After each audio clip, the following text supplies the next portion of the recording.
आपका पहला सवाल आपकी स्क्रीन पर है। विजयनगर साम्राज्य की स्थापना किसने की थी? विजयनगर साम्राज्य की स्थापना किसने की थी? और इसका सही जवाब है हरिहर और बुक्का ने। हरिहर और बुक्का ने इस वंश की स्थापना 1336 ईस्वी में की थी। और हरिहर बुक्का के पिताजी का नाम संगम था और उन्हीं के नाम पर इस वंश का नाम संगम वंश पड़ा था। और इस वंश के प्रथम शासक हरिहर रहे हैं और इन्होंने अपने साम्राज्य की स्थापना की और उसके बाद हम्पी को अपना राजधानी बनाया था। तो साथियों, प्रश्न कैसे भी आ जाए, बहुत सारे प्रश्न इसमें बन रहे हैं। किसने इसकी स्थापना की, ये तो प्रश्न है ही। संगम वंश का नाम कैसे पड़ा और इसकी राजधानी क्या थी संगम वंश की, और इसकी किस सन में स्थापना हुई थी, ये सारे प्रश्न बहुत इम्पोर्टेंट हैं जो आप याद रखिएगा। और ये प्रश्न पिछले कई सालों में पूछा जा चुका है, इसलिए ये प्रश्न बहुत इम्पोर्टेंट है। अगला सवाल आपके सामने है। शब्द प्रमाण को किसने खोजा है? शब्द प्रमाण को किसने खोजा है?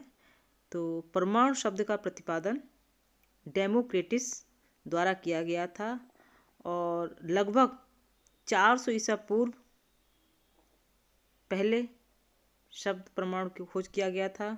और प्रमाण शब्द की उत्पत्ति ग्रीक शब्द से हुई है, ये याद रखिएगा। ग्रीक शब्द से इस प्रमाण शब्द की उत्पत्ति हुई है और डेमोक्रिटस ने इसको खोजा था। आपका सवाल आपके सामने है। रजिया सुल्तान किसकी बेटी थी? रजिया सुल्तान शमसुद्दीन इल्तुतमिश की बेटी थी।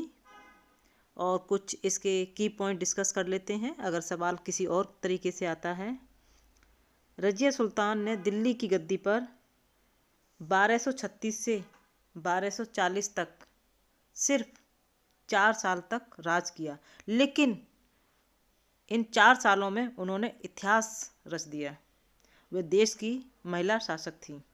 इल्तुतमिश अक्सर कहते थे, मेरी ये बेटी कई बेटों से बेहतर है। और रजिया सुल्तान ने पर्दा प्रथा को त्याग कर पुरुषों की भांति खुले मंच पर शासन किया। आगे बढ़ते हैं और अगला सवाल आपके सामने है। भारत की पहली महिला राष्ट्रपति कौन बनी? भारत की पहली महिला राष्ट्रपति कौन बनी? इसका आंसर है प्रतिभा देवी सिंह पाटिल भारत की पहली महिला राष्ट्रपति बनी। और उन्होंने 2007 से लेकर 2012 तक भारत के 12वें राष्ट्रपति के रूप में कार्य किया। इससे पहले उन्होंने 2004 से लेकर 2007 तक राजस्थान के राज्यपाल के रूप में कार्य किया।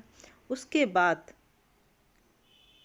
दूसरी महिला राष्ट्रपति द्रौपदी मुर्मू हैं और पहली महिला राष्ट्रपति प्रतिभा सिंह पाटिल है। आपका सवाल आपके सामने है। थर्मामीटर में उपयोग की जाने वाली तरल धातु क्या है? और इसका आंसर है पारा। पारा थर्मामीटर में उपयोग की जाने वाली तरल धातु होती है। आगे बढ़ते हैं और अगला सवाल है। भारत के पहले उप प्रधानमंत्री कौन थे? भारत के पहले उप प्रधानमंत्री कौन थे? इसका आंसर है सरदार वल्लभ भाई पटेल भारत के प्रथम उप प्रधानमंत्री थे। कुछ इम्पोर्टेंट पॉइंट डिस्कस कर लेते हैं। सरदार वल्लभ भाई पटेल को भारत में लौह पुरुष के रूप में भी जाना जाता है और वह भारत के पहले गृह मंत्री भी थे। प्रश्न ऐसे भी आ सकता है कि भारत के पहले गृह मंत्री कौन थे, जिस तरह से भारत के पहले उप प्रधानमंत्री कौन थे। ये दोनों ही प्रश्न आप कर सकते हैं। और तीसरा प्रश्न ये भी बन जाता है कि भारत में लौह पुरुष के रूप में किसको जाना जाता है। तो इन तीनों ही सवालों का जवाब है सरदार वल्लभ भाई पटेल। आपका सवाल आपके सामने है। गंगा नदी के 2 प्रमुख स्रोत क्या हैं? तो इसका आंसर है भगीरथी और अलकनंदा। गंगा नदी के दो प्रमुख स्रोत हैं। गंगा की मुख्य धारा भगीरथी गंगोत्री हिमानी से निकलती है तथा अलकनंदा उत्तराखंड के देवप्रयाग में इससे मिलती है। हिंदू पौराणिक कथाओं और संस्कृति में ऐसा माना जाता है कि गंगा की उत्पत्ति भगीरथी में हुई है। आपका सवाल आपके सामने है। सचिन तेंदुलकर को भारत रत्न से कब सम्मानित किया गया था? और इसका आंसर है 2014 में सचिन तेंदुलकर को भारत रत्न से नवाजा गया था। कुछ एडिशनल इन्फॉर्मेशन और डिस्कस कर लेते हैं। सचिन तेंदुलकर भारत रत्न पुरस्कार जीतने वाले प्रथम खिलाड़ी हैं और सचिन तेंदुलकर भारत रत्न पुरस्कार पाने वाले सबसे कम उम्र के व्यक्ति भी हैं। अगला सवाल आपके सामने है। मैराथन दौड़ की दूरी कितनी होती है? मैराथन दौड़ की दूरी कितनी होती है? इसका आंसर है 42.195 किलोमीटर। एक मैराथन के लिए लंबाई 26.2 मील यानी 42.195 किलोमीटर है।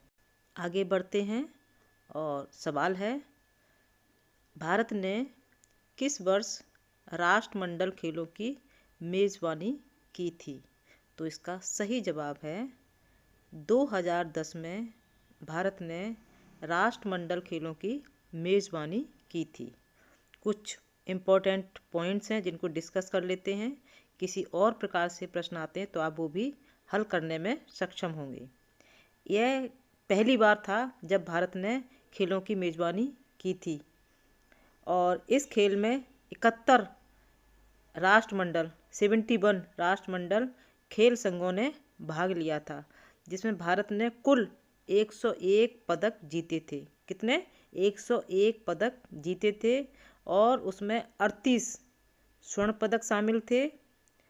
और राष्ट्रमंडल खेलों का आयोजन सबसे पहले कनाडा के ओंटारियो प्रांत के हैमिल्टन में 1930 में आयोजित किया गया था और भारत में 2010 में पहली बार राष्ट्रमंडल खेलों का आयोजन हुआ था। आपका अगला सवाल है, एशियाटिक सोसाइटी का संस्थापक कौन था? एशियाटिक सोसाइटी का संस्थापक कौन था? तो इसका आंसर है विलियम जोन्स। विलियम जोन्स इसके संस्थापक थे और बंगाल की एशियाटिक सोसाइटी की स्थापना 1784 में हुई थी। तो इसकी स्थापना कब हुई थी ये समय भी याद रखिएगा, जिससे कि अगर प्रश्न दूसरी तरह से आए तो आप जवाब दे सकें। आगे बढ़ते हैं और आपका सवाल है, किस स्वतंत्रता सेनानी पर जनरल डायर की हत्या का आरोप लगाया गया था? और इसका आंसर है ऊधम सिंह। ऊधम सिंह पर जनरल डायर की हत्या का आरोप लगाया गया था। सरदार ऊधम सिंह गदर पार्टी से जुड़े एक भारतीय क्रांतिकारी थे जिन्होंने 13 मार्च 1940 को माइकल ओडायर की हत्या के लिए जाने जाते हैं। अगला सवाल आपके सामने है, मनसबदारी प्रथा किसके द्वारा लागू की गई थी? और इसका आंसर है अकबर। अकबर के द्वारा मनसबदारी प्रथा लागू की गई थी और ये प्रथा सर्वप्रथम अकबर ने सन 1575 में लागू की गई थी।